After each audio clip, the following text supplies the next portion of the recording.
guys, what's up? Jess here. So here we go, Me Monday. This is dose number 2.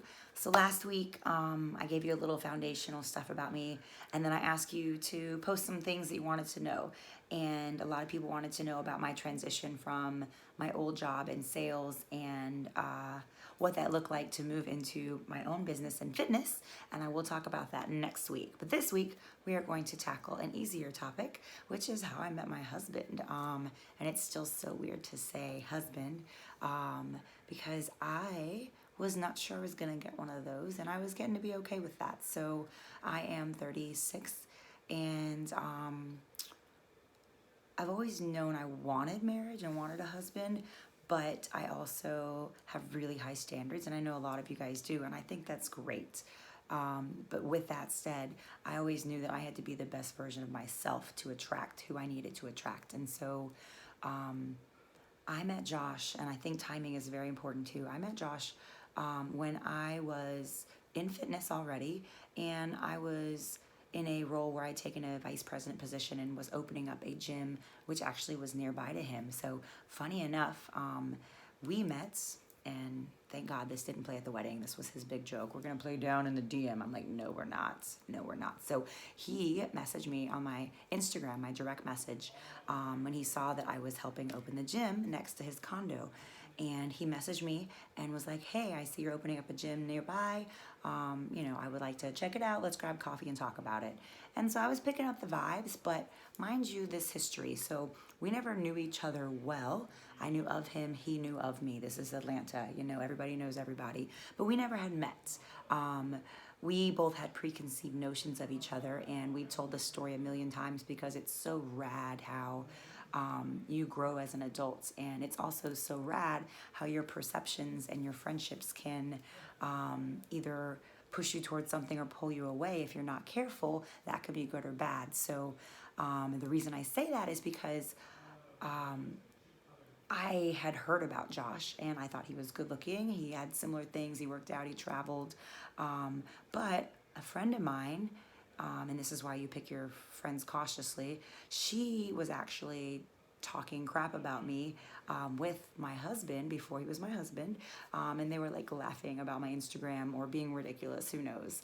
I was probably ridiculous. I probably deserved it. But anyway, she was connecting with him, and they would watch my Instagrams and like make fun of me or something, right? And this is way before I got really good friend circles, and I should have known that a person like that, if she's hanging around me and she's talking junk about other people, she's probably doing the same when she's not around me. So, and again, we'll talk about that on a later date of how to pick friends wisely. But so funny enough, Karma, he ends up paying attention to my Instagram because of him making fun of me with a friend. And so we connect, and I say, hey, I'd love to grab coffee. And I pitch out there, I'm like, you know what, let me just see if this guy is cool. And my litmus test is either take him to go volunteer or go to a concert, like a hard rock show or something, to see if they can hang. And so I happened to have Incubus booked for that week, and it was Jimmy Eat World and Incubus. And I was like, hey, so coffee's cool, kind of boring, but I have tickets to this concert. Do you want to join me? Grab a ticket, maybe you can join. And so much to my surprise, he says, okay. So he shows up at my condo. We Uber over together. We have an amazing time. Super fun, I think neither one of us had any expectations. If any expectations, they were for the person to be lame. He thought I was a goody-goody church girl. He thought I was probably no fun and stuffy, and I thought he was a player bad boy, and based on what my friend thought about him, I just thought he was this crappy guy who, played women and really didn't have a lot of respect. And so I, in the back of my mind, was like, I'm going to hang out with him, but this isn't going anywhere. And so we were totally surprised. We had a great night. We went out to eat afterwards. And then the next day, I'm laying out at my pool over on the Beltline, and he messages me. He's like, hey, I'm having brunch with my friend next door. You want to hang out? And I was like, And at this point, I met him at like 33. I'm not a games kind of person. I'll waste my time for like a date or two, but we had a great time. And I'm like, I don't see anything that my preconceived notions had told me about yet. So why wouldn't I say yes? So I was like, sure, I'm at my pool.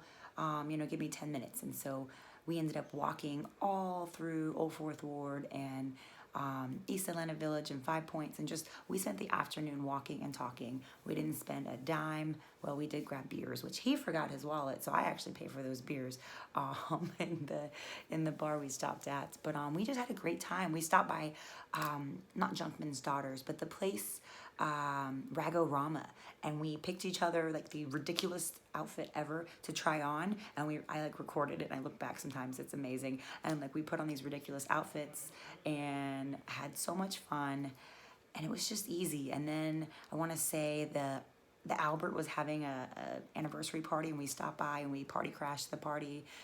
It was just good fun. So we kept in touch over the next week. We communicated regularly, and he had a trip to Italy, a solo trip. He was going for 2 weeks. And so he lived next door to the gym I was working at. So he would be like, hey, when you get done with work, come over. Are you hungry? And I'm like, so anybody in fitness, this was a good move. If you ask me if I'm hungry, like I'm always hungry. The answer is yes, unless I don't like you, and then no, but I'm going to eat somewhere else. So he'd be like, are you hungry? And I'm like, absolutely. I'm so hungry, and yes, I'd like to see you too.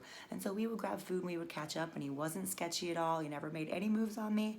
I think he was still trying to figure out if he liked me, but we'll see. So I was good with it. It was casual, it was easy. And so that Friday he was leaving for Italy, and so I took him to the airport, and he was surprising me with flowers. I pick him up and he has flowers for me, and I thought that was so thoughtful. And I take him to the airport, we FaceTime a few days, and then he's like, hey, I usually have a great time, but I kind of miss you. Do you want to come to Italy? And I was like, well, I spent a lot of time in Europe, so that's a yes. But I don't want him to buy me a ticket because I don't want to owe him anything. Because if he ends up sucking, which I'll definitely figure out if I'm traveling Europe with this guy, if he ends up sucking, I want to be able to go do my own thing and not have any guilt. So I prayed about it, and I found a buddy pass. It worked out for me to go. So I flew over and I met him in Italy that first week that I met him. And we spent time together, and it was great. It was everything I hoped it would be. And then we came back and just kind of continued to feel it out. I would say I knew about a month and a half to 2 months in that if he was, and I told him this, I was like, if you're the person you've shown me, then we could be really compatible, and I think we're a really good fit.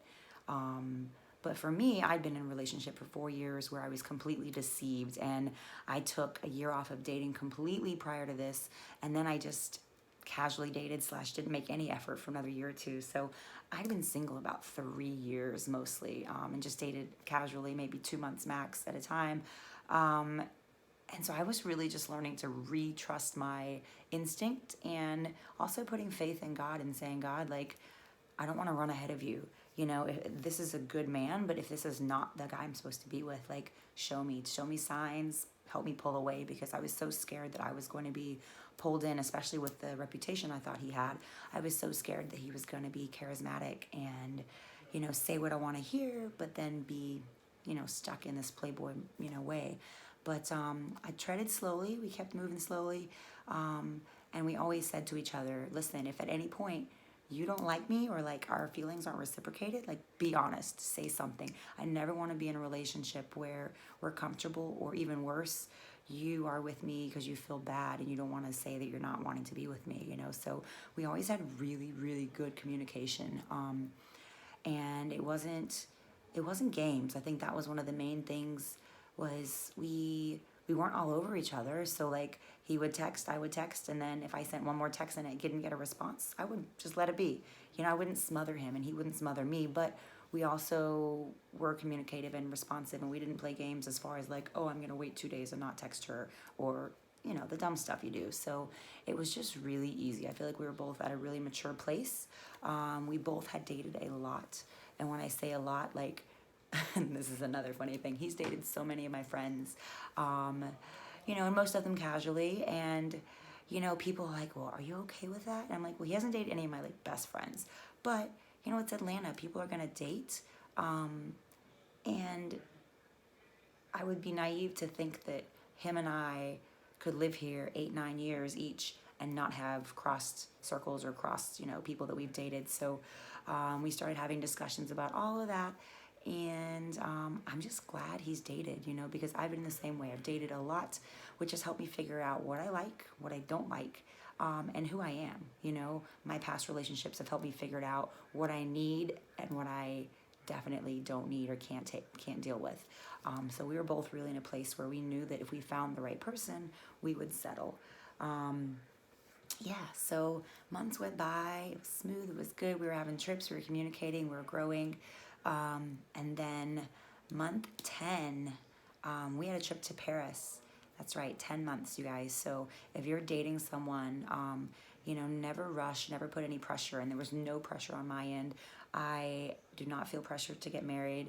I did not feel pressured to move quickly. I don't think he did either. I tag him on stuff all the time. You can ask him any of this. I think he'll agree. But we both agreed that like we're adults, and I think we're both very decisive and we know what we want. And we both believed that we'd shown each other our authentic self, and that was good, and we were a good fit. We had a lot of good discussions, and so when we went to Paris, I didn't know it. My mom knew. He'd asked my mom for permission. He proposed to me in Paris, and it was amazing, and I didn't actually say yes. I just cried, so that was cool. I'm like, I've been waiting for this for 36 years. And so it was a fairy tale proposal, and it was amazing. And then we came home, and we ended up getting our marriage certificate after just a few more months. So I think I want to say 4 months later, so about a year and 2 months into our relationship, we got our marriage certificate.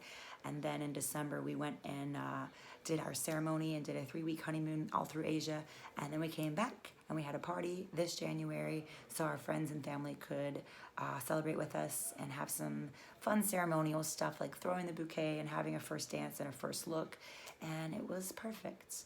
So that is our story, and it is eccentric, and I love it. It's perfect.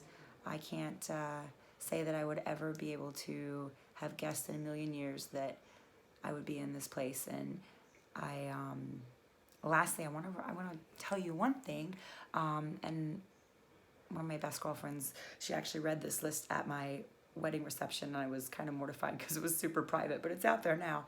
I wrote down a list 2 Augusts ago, or I guess 3 Augusts ago now, when I was really sad and I wasn't okay with being single yet, and being my age, and you know, and it was tough. And I wrote down a list of everything I wanted, and I said, okay, God, you know, I don't know if marriage is for me.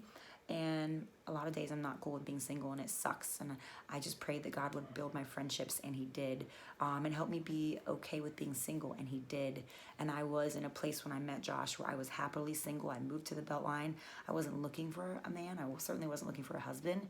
Me and my dog, that guy right there, we were just chilling. And I think that's part of it. When you're not looking and when you're happy and content on your own is when you're able to draw in and have the energy to connect with someone and it be authentic and easy.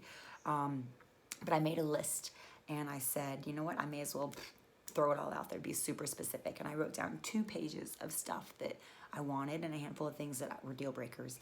And Josh, to a T, hits all but like 2 or 3 of those things. It's like mind blowing. If I went to pull the list out right now, I would probably cry, because every time I look at it, it blows my mind how precise God was with my wish list. So I hope this encourages you. If you're waiting for the right person, keep waiting. Don't rush it. Enjoy your single season. The time I had as a single, I got to do whatever I wanted with my time, and so you'll never get that back. Marriage is a blessing, but being single is a blessing too. You get to pour into your friends. You get to do what you want. You can volunteer. You can do nothing. You can pour into your passions. You can save money on your own. It's great. Don't rush through it. Enjoy it. And secondly, have hope. Have hope. Don't put yourself in a box, and don't put your person you want in a box. Like I said, I would have never looked in his direction, even though he had a handful of things I wanted, because of my perception of him, and vice versa. So life has a funny way of shaping things, and if you're praying for something and your heart leads you there, wait for it. Be patient and do what you can do. Work on yourself. Be the best version of yourself, and that's all you can do while you're waiting. And I promise you, you'll get what your heart desires. Just keep being patient, keep waiting. So be inspired, and that's this week's story. Okay, thanks for listening. Bye.